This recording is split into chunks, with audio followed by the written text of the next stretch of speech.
Hello, everybody. Thank you so much for being here. Welcome.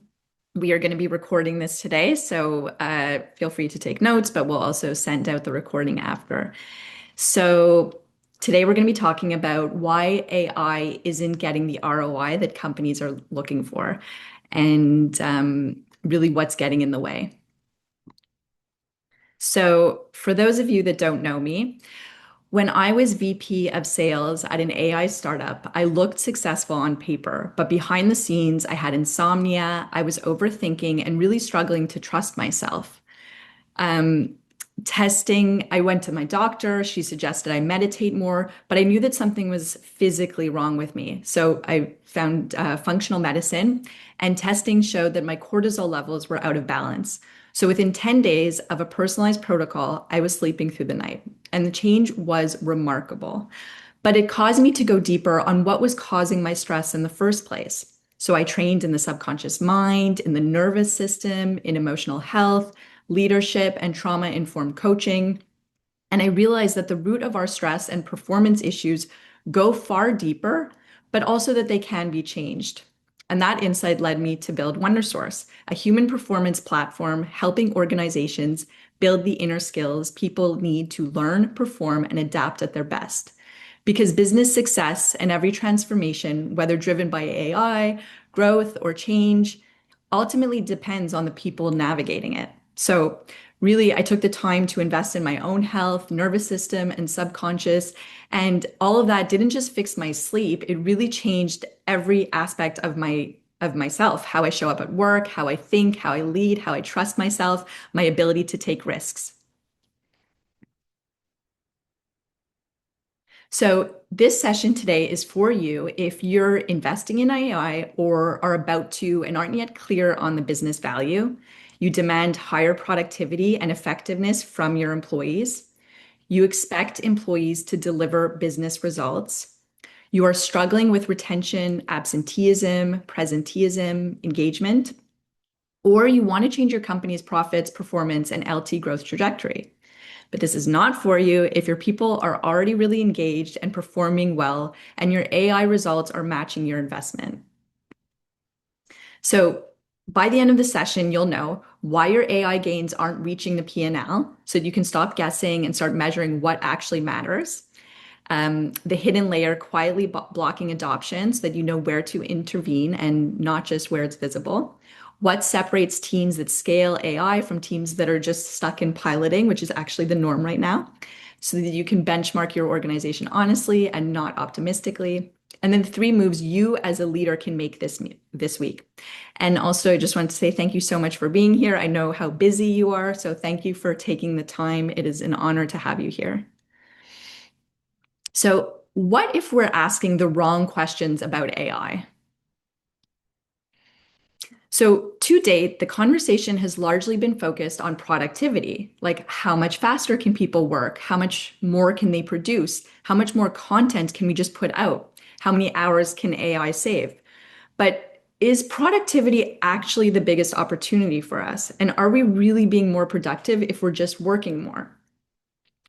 Because the research is showing that we're working more, producing more, and it's not necessarily better. So, for example, one study from NBER found that workers in high AI exposure jobs are working 3 more hours per week since ChatGPT launched. And that is pulled directly from leisure, sleep, and exercise, areas where they can rest, recover. Employees are voluntarily expanding their job scope, and this is leading to increased multitasking and cognitive strain.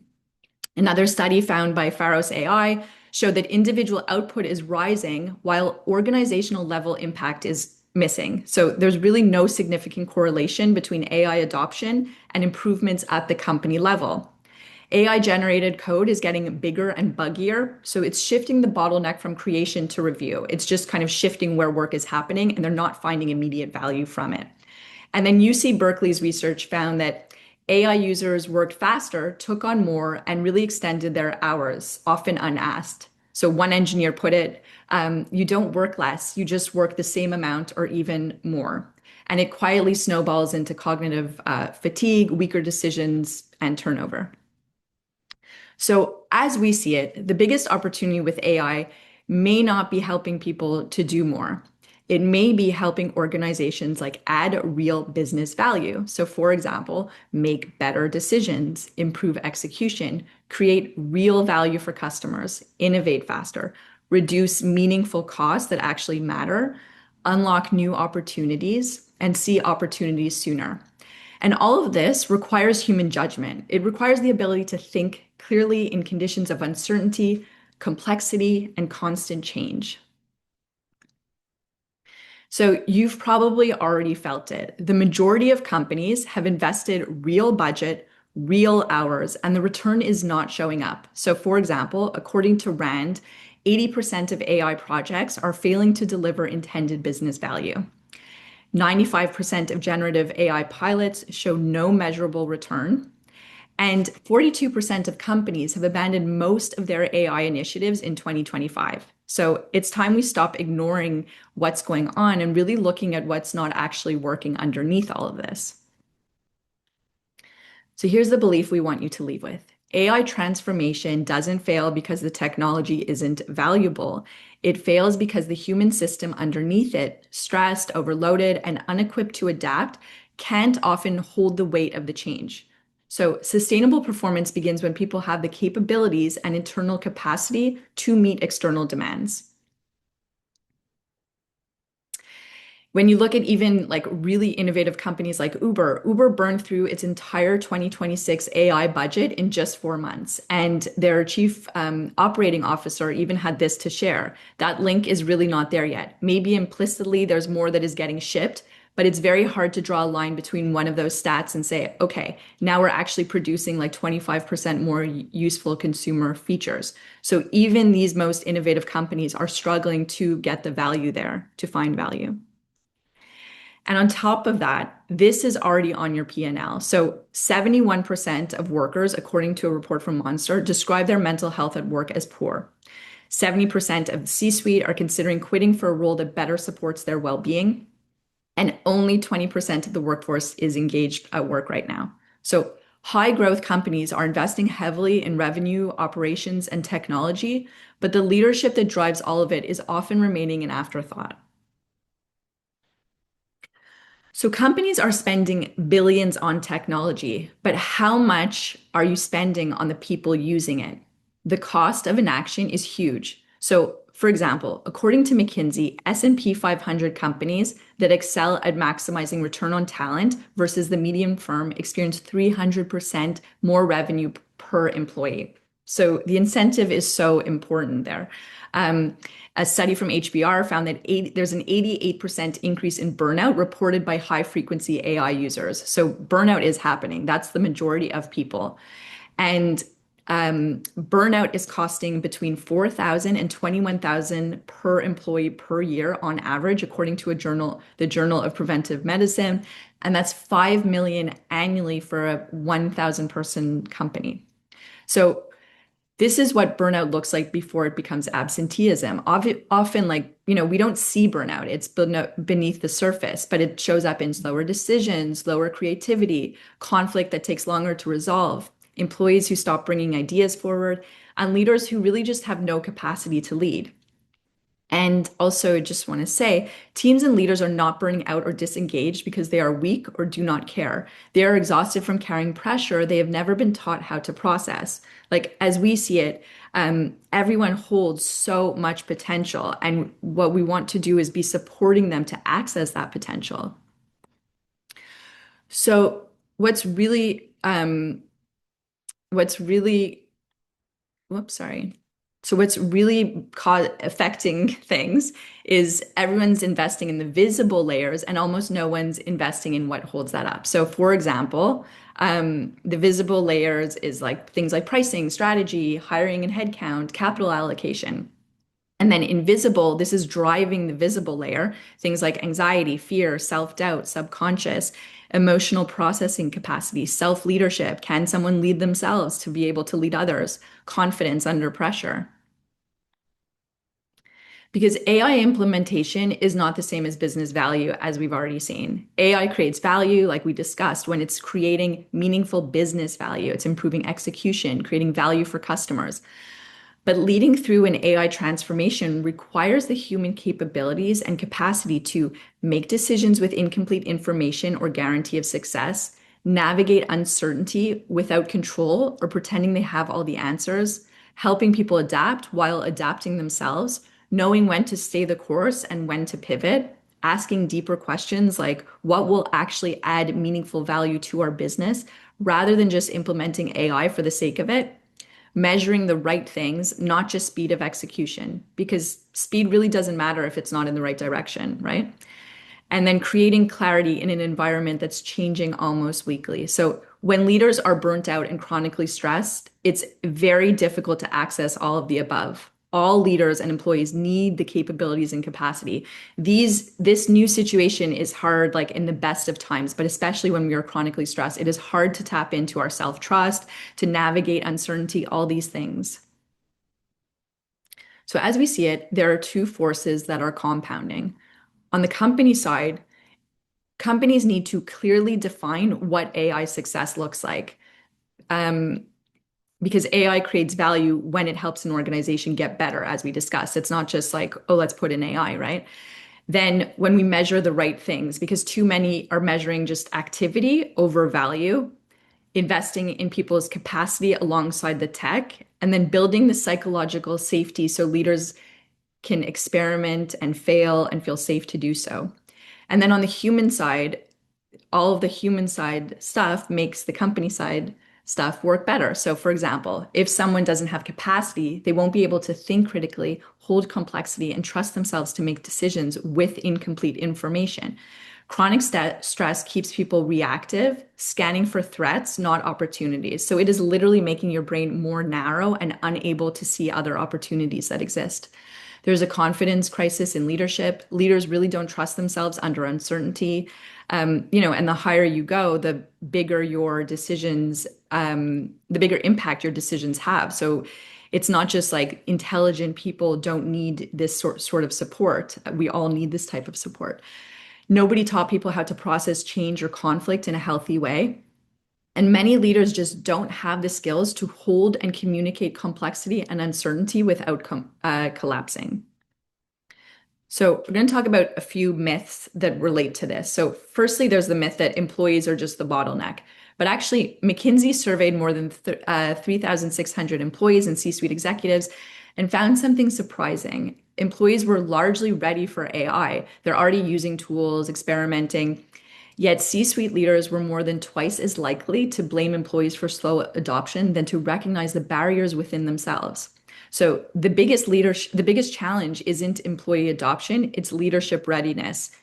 And leaders need the clarity to define success, the confidence to make decisions with uncertainty, the psychological safety to encourage experimentation, and the capacity to lead people through change. Another point on this topic. So most organizations to date are just stuck in pilot. So they're investing, but they're not bringing the projects through to getting an ROI. So for example, about 2/3 of organizations haven't scaled AI beyond a handful of pilots, and only 6 to 10% report meaningful enterprise level impact or scaled use of AI agents. So what companies can be doing, teams that are scaling AI, sorry, are saying AI is how we hit X and Y business goal. There's a very clear definition of why they are using AI. Companies that are staying stuck in pilots are just saying, oh, this is a cool experiment. Let's just try things and we'll see what happens. And then ownership is another really important aspect. For teams that scale AI, execs are using and championing AI daily. And in teams that just stay stuck in pilots, AI sits in IT and innovation, and leaders are just watching from the sidelines, like, oh, it's a completely separate thing. I won't go through all of these, but basically all that to say is all of this requires leadership capabilities and capacity to decide, lead, hold, as we've been talking about. Another myth is that chronic stress doesn't affect performance. But when people are chronically stressed, first of all, they often don't realize it. In many cases, it's just the norm, and they don't realize that they're like in a chronically stressed state. And when this happens, their brains shift from growth and strategy to protection and survival. It's like people always thinking a worst case scenario. It's that they're stuck in a chronically stressed state. They're not just it's not just that that's the type of person they are. It's more a matter of that's the state they're in. So if AI saves a chronically stressed employee 2 hours a day, they won't automatically use that for strategic thinking, innovation, or creating more value. Instead, they're likely to fill it with more reactive, busy work because their nervous system doesn't yet feel safe to think differently, to go deeper, to hold this uncertainty. So, also, just to be clear, stress is not a problem. It's not processing it that becomes the problem. So, strategic thinking doesn't just happen if your team's internal systems are too exhausted or focused on threat to get there. Here's a quote I love from Life with Kate. Holding in emotions doesn't mean they disappear. It means they get stored in your body.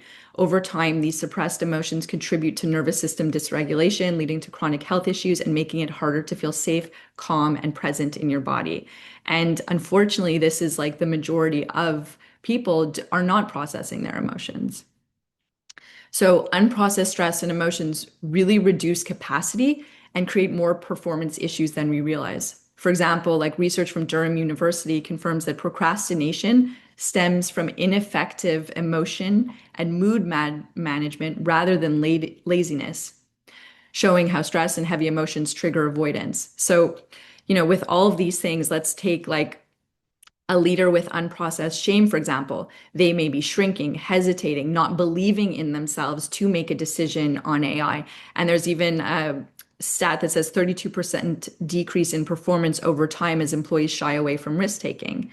Same thing with anger, for example. Leaders, if you have unprocessed anger, you may be people pleasing, overgiving, constantly overriding your own needs or decisions, unable to assert themselves or speak the truth. So, for example, they may have an idea of how to move forward with their AI initiative, but they won't allow themselves to speak up, to assert themselves.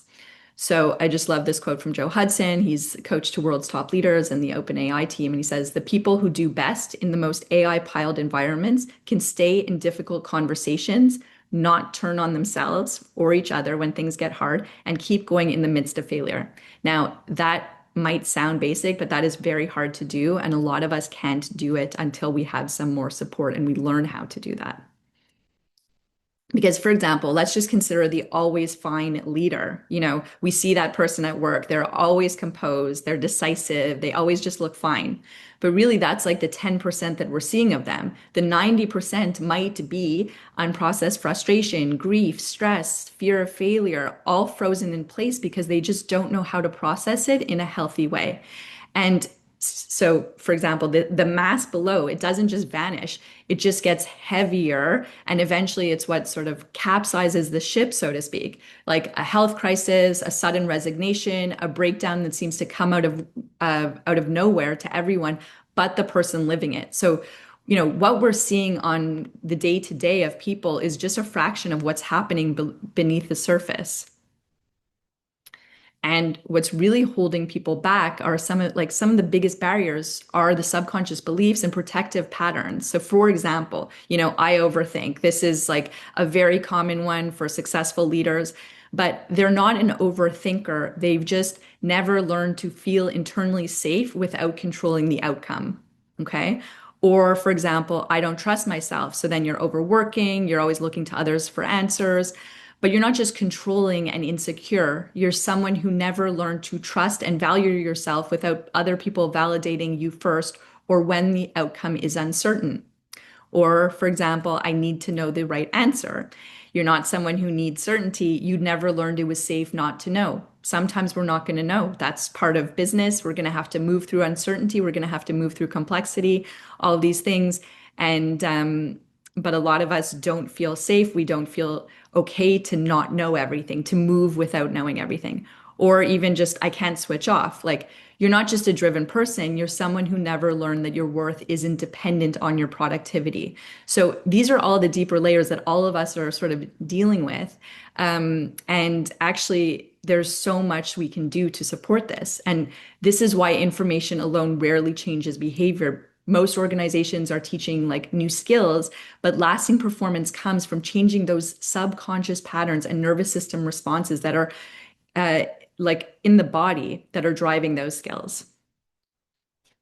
Another myth is that AI success is mostly about choosing the right technology, but the same AI solution will produce completely different results depending on the culture, leadership, and psychological safety of the organization. So, for example, if people don't feel safe asking questions or even making mistakes, they won't experiment.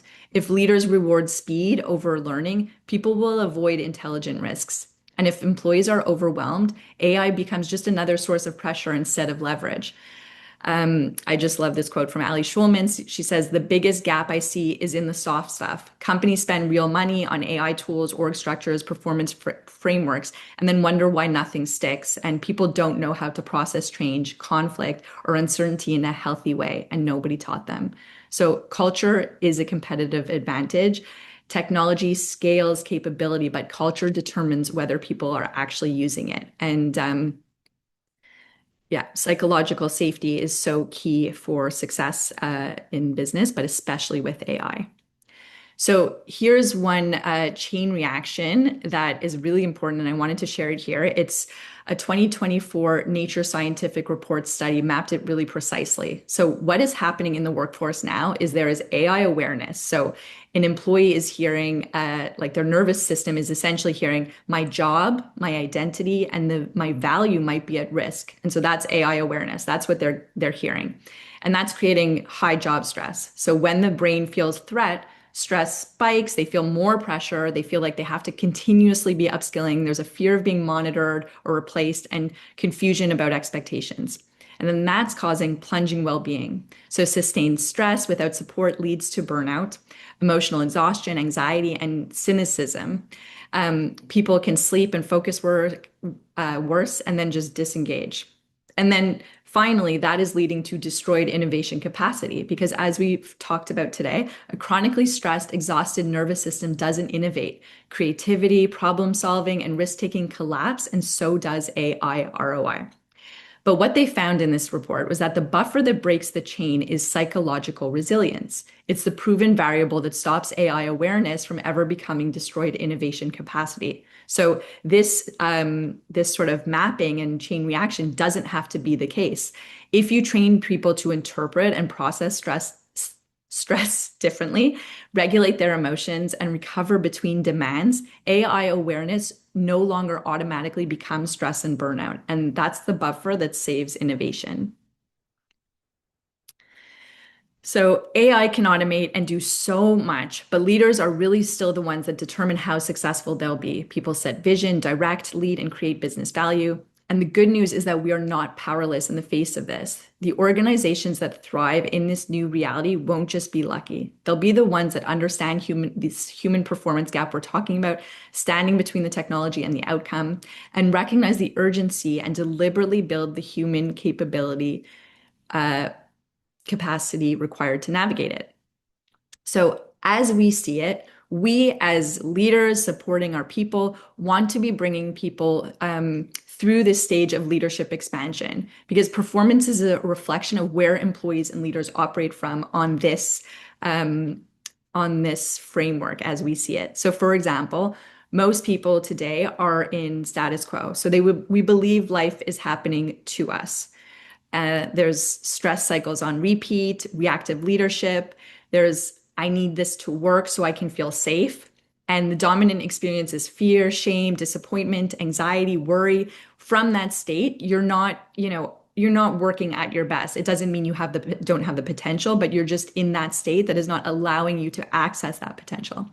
Then we want to be bringing people, supporting them to go to conscious expansion, where employees and leaders start to think, we have more potential and control over our experience. There's an openness to possibility, courage to try something new and face fears and discomfort. Goals start to feel more possible. And the dominant experience here is curiosity, willingness, and openness. And then finally, we want them to really get to expanded self-leadership. This is where we stop seeing everything as a threat and start seeing challenges as an opportunity. We want to be supporting our employees, our leaders, to see all the opportunity that AI brings us.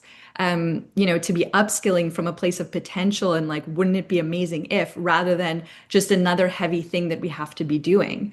And so, and continuing the dominant experience here is trust, courage, confidence, joy, gratitude. And we all have this potential within us that most of us just need the support to get there. So, for leaders listening to this, there are three things you can do right now to help yourself to, get the most out of your AI projects, just out of your team, all of that. So the first one is increase inner safety. Notice when you seek external validation or approval and give it to yourself instead. Welcome and acknowledge your emotions. Stay present with your experience and give yourself what you need. So we all need to be that parent to ourselves. It can sound funny when you start doing this type of work, but we all have like little parts of ourselves that need to hear compassionate voice from ourselves, encouragement, reassurance. When triggered, you can ask, what am I making this mean about myself or the world? This is going to reveal like a sort of core story that is causing a lot of your suffering, which is not the ultimate truth. Then you can ask, what else could be true?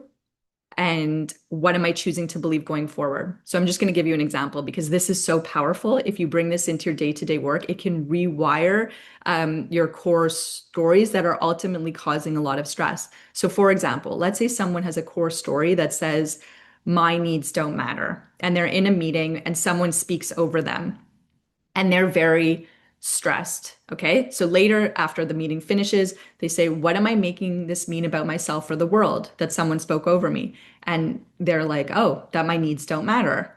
So, what else could be true? That, of course, my needs matter. Now, as a conscious adult, you can talk to that part of you. Of course, my needs matter. Someone speaking over me in a meeting says nothing about my value. Maybe they're having a bad day, whatever, but that means nothing about my value. Of course, my needs matter.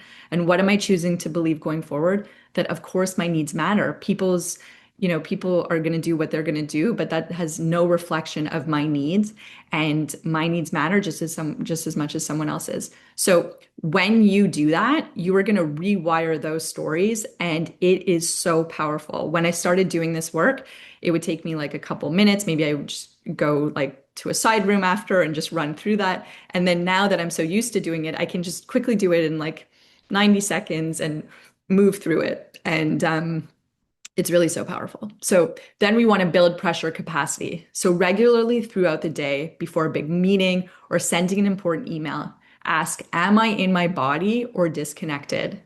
We don't realize it, but so often we're just on autopilot, not even connected to our body. So then ground into your body and take the action from the version of you who feels confident and relaxed. This is not like positive thinking. There is a version of you that is confident and relaxed. And so you are connecting to that part of you. You're not suppressing other parts of you. You're not ignoring reality. You are just connecting to the part of you that is already there, that knows that they are confident, that knows that they, can move forward from a relaxed space. And then break your comfort ceiling. We are all far more capable than we know. So many of us simply just aren't willing to face the discomfort that is between us and who we know we're here to be. So name one action you've been avoiding, and what would you do if you weren't afraid or if success were guaranteed? What would you do differently if you decided to lean into life when you want to hide or hesitate? That last question was, again, can sound very basic, but if you make the decision to yourself that I am going to lean in when I want to hide or run away, and by hide or run away, it's usually not obvious. It can be like, oh, I'm just going to go do my laundry when I know that I have that report to do. Or, it's allowing yourself to show up more in a real powerful way.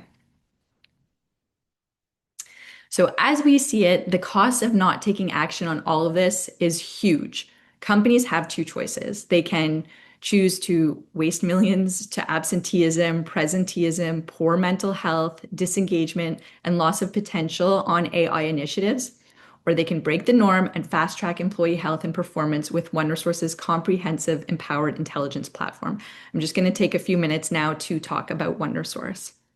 So this is the layer we built. OneResource is a human performance solution that helps teams build the capabilities and the mental and emotional capacity to perform sustainably under pressure.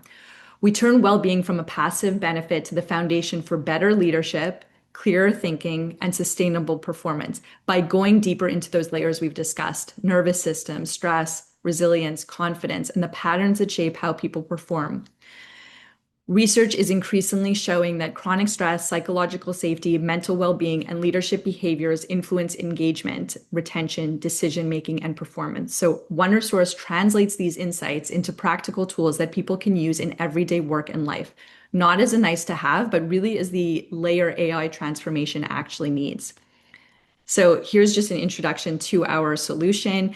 It's a single solution that's both deep and practical, supporting people in the moment while creating lasting shifts in how they think, feel, and operate, and staying accessible and scalable for a company. What really sets us apart is that everything is grounded in neuroscience, mindset, somatics, and psychology. So it's changing behavior and it's rewiring patterns, far more than just understanding. We have a daily practice library with tapping, hypnosis, yoga nidra, and meditations for stress, sleep, confidence, and emotional processing. Tools used by some of the world's highest performers, business leaders, elite athletes. We have science-backed courses on nervous system mastery, identity, human design for self-awareness, future-ready soft skills. We have an AI mindset course coming soon, creativity, decision-making, all built for real work challenges. So why OneResource's approach works is because our proprietary method addresses the root causes of behavior change, not just awareness. So helping people build lasting human capabilities, all the things we discussed today. So nervous system resilience, which is grounded in polyvagal theory and somatic science, builds the capacity to hold more, success, visibility, responsibility without tipping into survival mode. Subconscious programming, addressing it's believed that the subconscious is responsible for around 90 to 95% of thought and behavior. So we help address that by changing the patterns driving performance, not just the surface symptoms. There's emotional and stress processing capacity. So there's EFT tapping. Leaders can go and do a tapping video on stress or fear or numerous things that come up to help process it. And then instead of being stuck in that fearful thought running in the background for the next 2 days, they can come do a tapping video and come back focused and ready to move on with the day. And then leadership, communication, and soft skills, communication, empathy, decision-making, the human skills that AI cannot replace and that compound over time. So just to give you an example, before OneResource, leaders might avoid difficult conversations, struggle with chronic stress and insomnia, lack confidence and self-trust, are overwhelmed, disconnected, or reactive, might know what to do, but really struggle to follow through. So for example, they might know I should speak up in this meeting, but literally their body just won't allow them to. People are blamed for struggling in systems that weren't designed to help them thrive. And then after OneResource, leaders have the confidence and tools to lead through real human challenges, communicate more openly, take greater ownership, and navigate pressure better, and have accessible practices they actually can use in their working lives. So the organization can see engagement, behavior change, and capability growth, and well-being and performance are no longer treated as separate conversations. They're one and the same.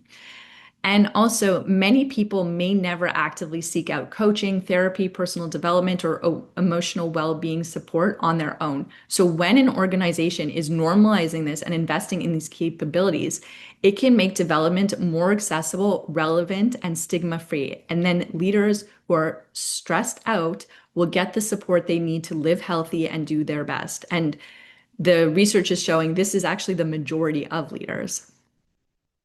Also, we get results. Here are some of our results from past solutions we've had. So 86% improved confidence as a leader, 86% regularly used OneResource to support their mental health, 95% had greater self-awareness, and 95% reported improved work relationships. Here's one quote that I love from a managing director we worked with. So I feel like the best boss for choosing OneResource. We now discuss these topics together outside of our sessions, and everyone is learning so much. It couldn't have gone better. So, do you believe a system that supports your employees to build the inner skills that make sustainable performance possible, like resilience, confidence, focus, emotional health, and the ability to lead and make decisions clearly under pressure, could also boost your revenue? Yes, no, don't know. Could put a comment in the chat or just think it. And so, would you get a system like that? Okay. And don't worry, we talked about that burnout can cost companies between 4,000 and 21,000 per employee, and this is not going to cost you anywhere near that. So for the next month, you can lock in founder pricing, which is just 59 per employee per year, and that gives you annual access to courses. So leaders have self-paced learning across mental fitness, emotional intelligence, leadership, well-being, tools and resources, um, and evidence-informed practices. Employees can use daily to build resilience, focus, and performance, nervous system training. So build the ability to manage stress, stay grounded under pressure, and perform at your best. We have 20 minutes one-to-one onboarding calls. So personalized setup to help employees get started and create momentum. And then community and ongoing support. We have live monthly calls. So people learn in different ways. We have these live sessions that they can join. And partnership with HR to drive engagement and adoption. So we really work with HR to get the most out of it. Imagine a workplace where employees feel valued, supported, and psychologically safe, creating the confidence to experiment, innovate, and adapt. Employees building the inner skills to navigate pressure, uncertainty, and change, strengthening confidence, self-awareness, emotional intelligence, and resilience. And every person empowered with accessible practices and tools to grow over time. So from nervous system flexibility to better focus, well-being, and performance. Organizations unlocking the potential of AI by developing the human capabilities that make adoption and impact possible. So, if human capability determines how well every investment in your organization performs, what are you doing to build it? I would love to book a leadership consultation call. I'm going to put the link in the chat here. And please, if you have any questions, I would love to hear them. Thank you so much for being here. I'm going to stop recording. Thank you so much.